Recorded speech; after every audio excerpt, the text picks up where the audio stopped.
Cocoon, a utopia in the sky. The populace live a life of ease under the protection of almost godlike beings known as the Fal'Cie.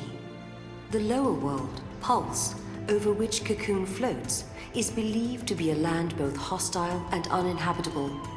One day, on Cocoon, a dangerous Pulse Fal'Cie is uncovered in the seaside settlement of Bodom.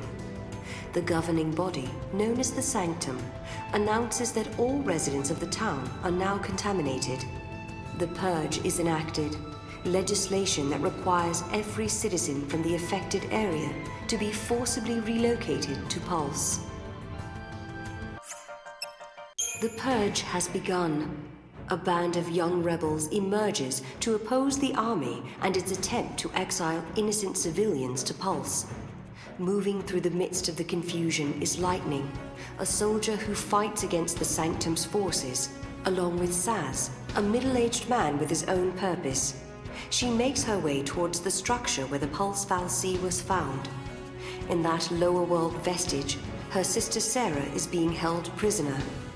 Others also converge on the same location. Snow, Sarah's fiancé, Hope, the teenager who watched his mother perish, and Vanille, a young girl of unknown origin. All those who would play a part in Cocoon's future are unknowingly drawn together. Fal'Cie possess the power to transform humans into a cursed l'Cie. Both Lightning and Snow have entered the vestige to rescue Sarah from just such a fate. As if guided by an unseen force, the would-be saviors arrive in the deepest part of the structure, along with Saz, Hope, and Vanille. There, the five discover a bewildered Sarah, only to witness her transformation into crystal. Lightning, driven by rage at losing her sister, hurls herself at the Pulse Fal'Cie. She is joined in the battle by a determined Saz, who has his own reasons for wanting the Fal'Cie destroyed. The battle with the Pulse entity changes the destiny of the five new companions forever. They have become l'Cie, cursed servants of the Fal'Cie. All l'Cie are given a focus. Those who complete this focus are turned into crystal. Those who fail, however, are doomed to become mindless monsters. Their master is an enemy of Cocoon. Are they now fated to destroy their own home? As the others sink into depression, only Snow retains a positive outlook. He believes that Sarah's last wish, for them to protect Cocoon, is their true focus. Snow stays behind to protect her crystal, while Lightning and the rest attempt to break through the army's rapidly closing net. Lightning and her companions, now enemies of the state, are pursued by Sanctum forces. The former soldier makes a decision. Rather than be hunted down, she vows to take the fight to Cocoon's capital and slay the Fal'Cie in charge of the government. The young boy Hope, drawn by Lightning's strength, chooses to follow her. Saz and Vanille choose another route and flee through the Vile Peaks. Meanwhile, Snow is captured by an army unit under the guidance of a mysterious woman known as Fang. These soldiers are members of the cavalry, a group that professes to be an ally of l'Cie. As part of their journey towards the capital and the Sanctum Fal'Cie, Lightning and Hope enter the Gabra Whitewood. The Whitewood serves as an experimental facility for the army, but patrols here are few and infrequent. As they walk, Hope explains his reasons for being there. At Snow's urging, Hope's mother joined the battle at the Hanging Edge and was killed in the fighting.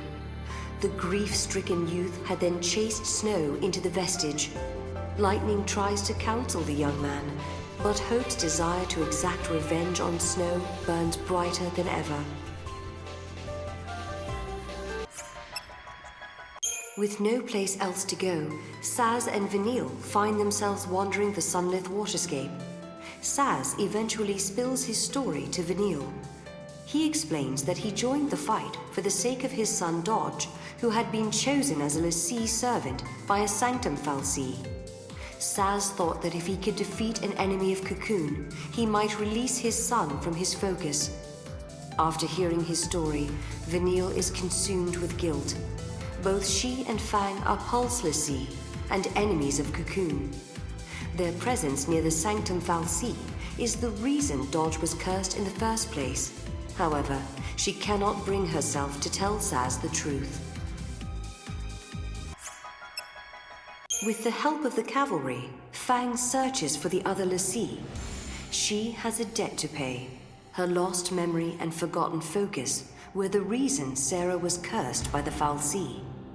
The Grand Pulse native later encounters Lightning in the city of Palampolum and apologizes for Sarah's fate. Lightning's response is a blow to the jaw. Elsewhere, Hope finally gets up the courage to confront Snow. The teenager is consumed with his lust for revenge and attacks the Nora leader. Despite the boy's actions, Snow puts himself in danger, protecting Hope from an army airstrike. The four l'Cie later regroup at Hope's house and meet his father. They reconcile their differences and decide to work on finding a future rather than dwelling on the past.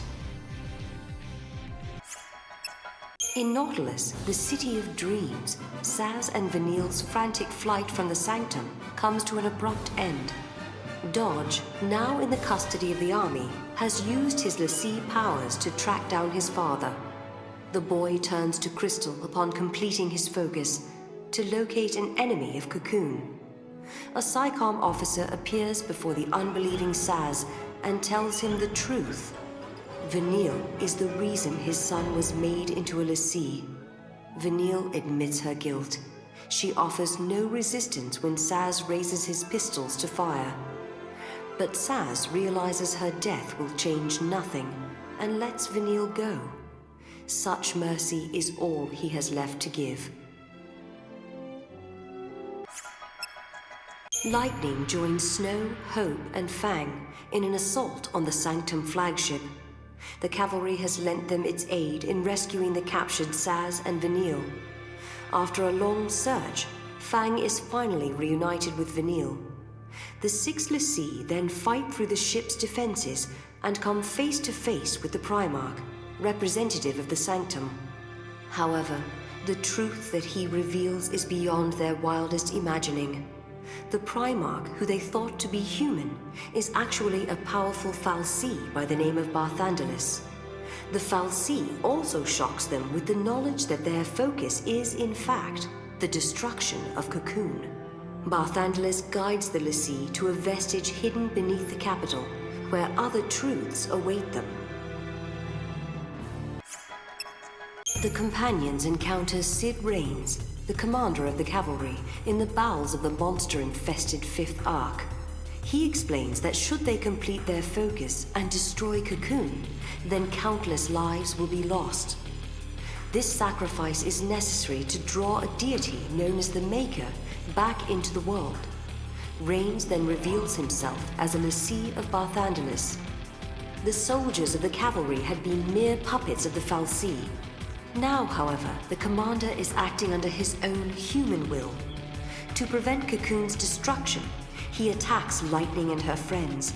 Although he is ultimately defeated, Raines still turns to Crystal. He shows them how the fate of a l'Cie can be overcome.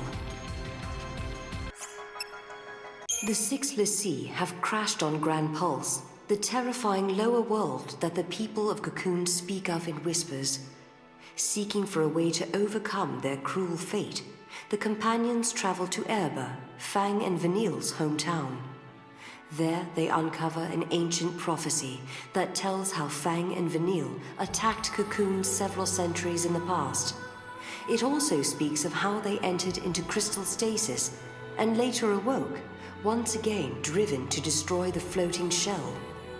All their actions recorded and prophesized, but no mention of how to avert the catastrophe. But if they refuse to fight, then Cocoon will fall.